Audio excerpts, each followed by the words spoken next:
Hello everyone, I am back on your screen again in a brand new form. So we all had that one OC in middle school that just turned out horribly and you want to remake them and you're not quite sure how. Well, that's what I did. I remade this character I created her in middle school and it was terrible. It was so bad, and so that's why I'm remaking her. Let's get started. She started as an OC in middle school.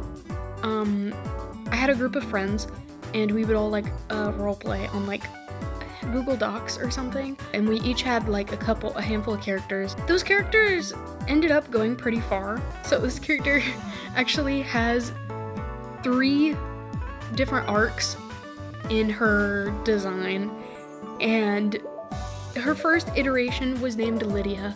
I don't remember if she had a last name. I don't care to look and see if she had a last name because I just don't. And this was 7 years ago, which 2019 was 7 years ago.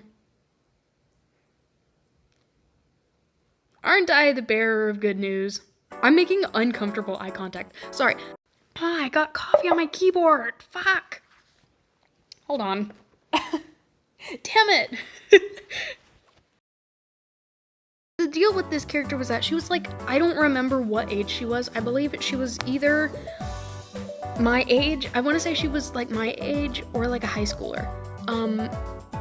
And she had smoke powers and she was dating or had a crush on one of my friend's characters. But we're not friends anymore, so that character won't be included in the story.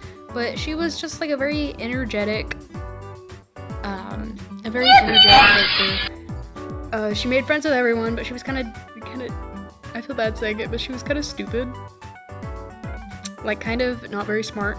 She didn't have that much thought put into her. I don't even think she had a backstory by this point. The second iteration of this character, her name was Mayu. I called her Mayu the entire time.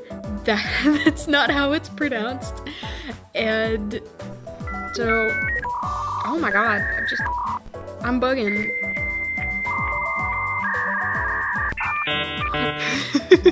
This character is probably, if you're an OG of the channel, you remember, I actually teased this video a long time ago, and I used an image of Mayu because that is what she was called for the longest time.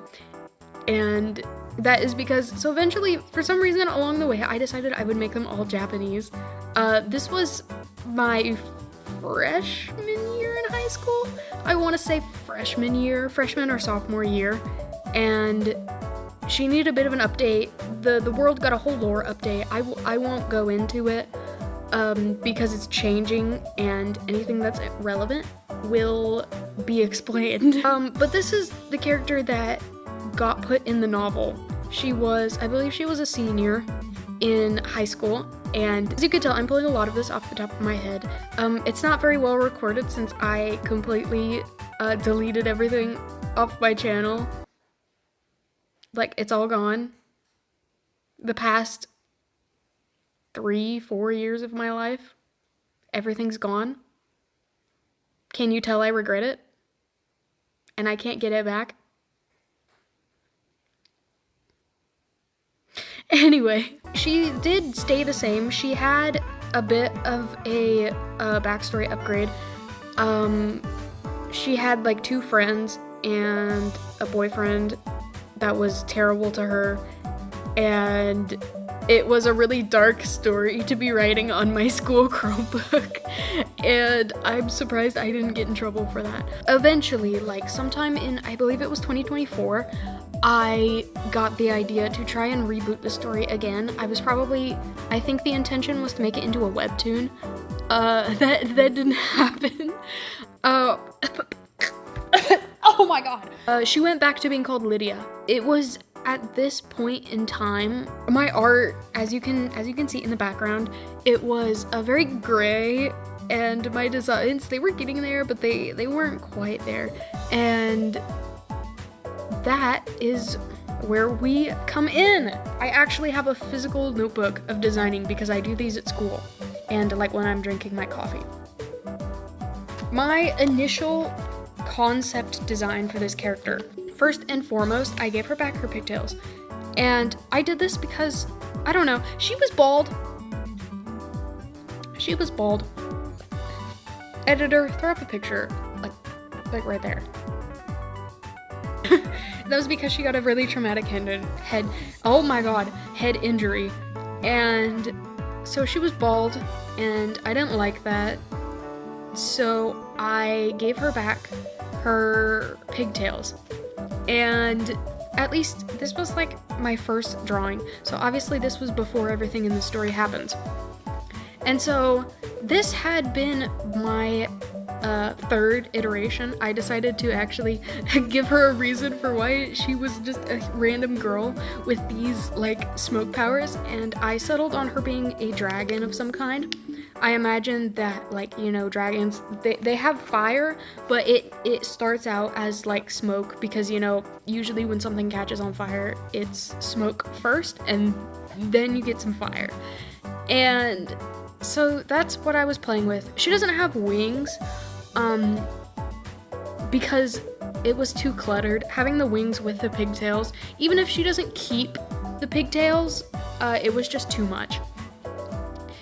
And so she has a tail, she has horns, she has teeth, and she has this big Letterman jacket. She's had that throughout her designs. And yellow has always been her color. So I knew I wanted to keep yellow. I wanted to keep some pink in there. And so I wanted to think about her main theme and her arc.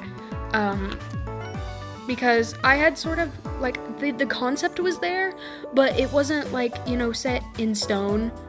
And so I wanted to do that. But my main idea that I wanted for her concept was to be growing up and transforming and growing into your own skin, and you know, that kind of good growing up, feel good, just kind of arc. You know, I feel like it's been overdone, but I think that I can do it.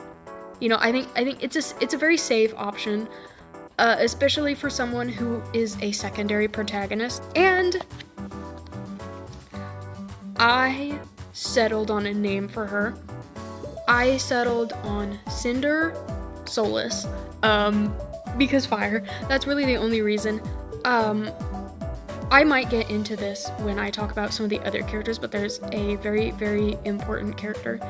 I don't know if I'll rename him or not, but his name right now is Key, and he's very important to the story. He's like her grandpa, and I think that he would have named her that because he sees the potential. So I just thought that that was a fun thing. And then Solus, just because. I did some more concept sketches, really just trying to get a feel for this character. Then I wanted to think about, well, how did she get this injury? Because it wasn't, the original way was that she got her head beat in with a bat, but that it felt too random, and I didn't like that. So what I did was, I thought, okay, well, what if she gets an injury from playing volleyball? She, like, you know, she's a dragon, she can probably jump really high, and she, like, hits her head really badly. And so that was, like, my main inspiration for this. You can hear me flipping pages, because I'm a nerd, and I like doing things in physical media sometimes. Her arc, I'm gonna put some graphs up here, but I tried, like, doing, like, these, I don't know what this is called. It's like a graph, an arc graph. That's what I'm calling it. And it's like the highs and lows of the main character, of the like arc of the character. And I couldn't figure it out. And so I scrapped it. I tried it like twice, and I scrapped it. So then I went to comparing how I wanted her to start at the beginning of the story and how I wanted her to be at the end. Like, she's trying to fit in with humans, right? She's trying to fit in with people who hate her, basically. And by the end of the story, I want her to embrace that sort of natural dragon side to her. That's what I mainly focused on. And then when I was kind of happy with how she looked, I started on a turnaround, and then I started on her official reference. And so here is the final design. The final story that I decided on was Cinder starts out as someone who craves the validation from humans and her peers, and she will do anything to get it. And even if it's bad things, she'll do anything to get it. And eventually she starts to have noticeable difference from her peers. Things like, smoke blowing out of her nose. And at first she tried to ignore the fact that she wasn't entirely human, and now she can't. And it's upsetting for her. And then she gets into an accident trying to show off and trying to win the human friends back, and that costs her movement in the entire half of her body. And by the end of the story, she goes through the ringer a little bit. She gets manipulated, and by the end of the story, her story is kind of like it directly piggybacks off of the main protagonist. She's like a secondary protagonist. Her story is like the catalyst for, like, the motivation for Alec, or Alexander, or whatever you want to call him. I haven't decided yet. He gets his act together. And eventually what they realize is that being different is fine, and you don't need the validation from everyone else. I feel like that's a very valuable lesson for, like, middle schoolers and, like, people this character's age. However I end up realizing the story, maybe whether it's through a webtoon or a book or whatever, I want this character to be someone that resonates with people that age, and for people older than that to look back on and think, yeah, I was that cringy kid in middle school. And I just think it would be such a feel-good story. And that is all I have for you today. Let me know what you think, and let me know what you think of my VTuber. I'm not quite happy with it just yet, but my live 2D free trial already expired, so I'm probably going to try something different. I already have some stuff in the works. I wanted to try, I completely redesigned this character like a while back, so sorry for using an outdated model without telling you. But, I mean, yeah. If you want to see more of me, check me out on Tumblr or TikTok, and I will see you guys in the next video, and hopefully that video won't take like a month. Have a good day, and see you guys in the next one. Bye!